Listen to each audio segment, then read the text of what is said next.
Hi friends, ജുഫി വ്ളോഗ്സിൻ്റെ പുതിയ വീഡിയോയിലേക്ക് സ്വാഗതം. ഇന്ന് സിമ്പിളായിട്ടൊരു ഫ്രൈ ചെയ്തെടുക്കുകയാണ്. കോളിഫ്ലവർ ഫ്രൈ ആണ്. തന്നെ ചെയ്യുന്നത് ഇങ്ങനെയാണ്. ചെറുതായിട്ട് മുറിച്ചിട്ട് നല്ലോണം കഴുകിയ ശേഷം ഒരു പാത്രത്തിലിട്ട് അതിലേക്ക് കുറച്ച് വെള്ളം ഒഴിച്ച് കുറച്ച് മഞ്ഞൾപ്പൊടി ആവശ്യത്തിന് ഉപ്പിട്ട് ഒരു 2-3 മിനിറ്റൊക്കെ ഒരു 4-5 മിനിറ്റ് മിനിമം 5 മിനിറ്റെങ്കിലും ഒന്ന് വേവിച്ചെടുക്കുന്നുണ്ട്. അധികം മസാലപ്പൊടികളൊന്നും ചേർക്കുന്നില്ല കേട്ടോ. സിമ്പിളായിട്ടുള്ള ഒരു ഫ്രൈ ആണ്.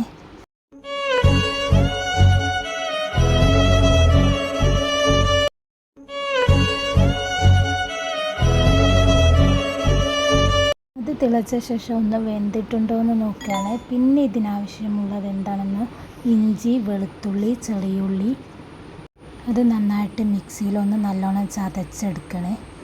ഇവിടെ പച്ചമുളകും ചപ്പും കൂടെ ചേർക്കുന്നുണ്ട്.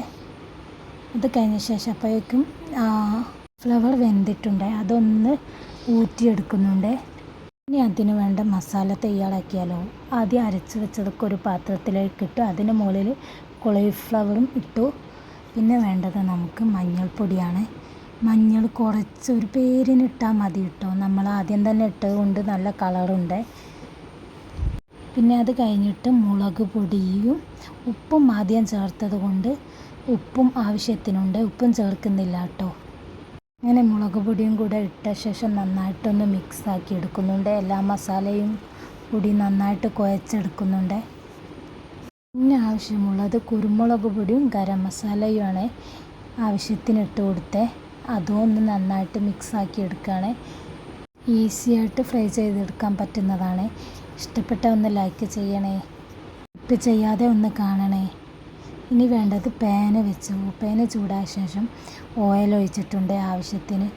വേഗം വറ്റിപ്പോകുന്നതുകൊണ്ട് കുറച്ചധികം ഒഴിക്കണം കേട്ടോ. ഈ ചോറിൻ്റെ കൂടെ കൂട്ടാനൊക്കെ അടിപൊളിയാണ്. കുട്ടികൾക്കൊക്കെ ഇഷ്ടപ്പെടും കേട്ടോ. പിന്നെ പാൻ ചൂടായ ശേഷം കുറച്ച് കറിവേപ്പില ഇട്ട് കൊടുത്തിട്ടുണ്ട്. അതങ്ങനെ പൊട്ടിക്കഴിഞ്ഞ ശേഷം ഈ കോളിഫ്ലവർ അതിലിട്ട് നന്നായിട്ടൊന്ന് ഇളക്കി കൊടുക്കുന്നുണ്ട്. എല്ലാ ഭാഗത്തേക്കും ആക്കിയിട്ട് ഇങ്ങനെ ഒന്ന് ഉണ്ടാക്കി നോക്കണേ. എങ്ങനെയുണ്ടെന്നൊന്ന് കമൻറ്റ് ചെയ്യണേ. ഇങ്ങനെ പൊരിഞ്ഞ് വരുന്നതിനനുസരിച്ച് ഒന്ന് ഇളക്കി ഇട്ട് കൊടുക്കണേ. എല്ലാ ഭാഗത്തും പൊരിഞ്ഞ് കിട്ടണമല്ലോ. ക്രിസ്പി ആയിട്ടൊന്നുമില്ല കേട്ടോ, നല്ല സോഫ്റ്റ് ആയിട്ടാണ്. അങ്ങനെ കുറച്ച് സമയം കഴിഞ്ഞ് മൂടി വെച്ചിട്ടാണ് വേവിച്ചെടുക്കുന്നത്, തെളിക്കാതിരിക്കാൻ വേണ്ടിയിട്ട്.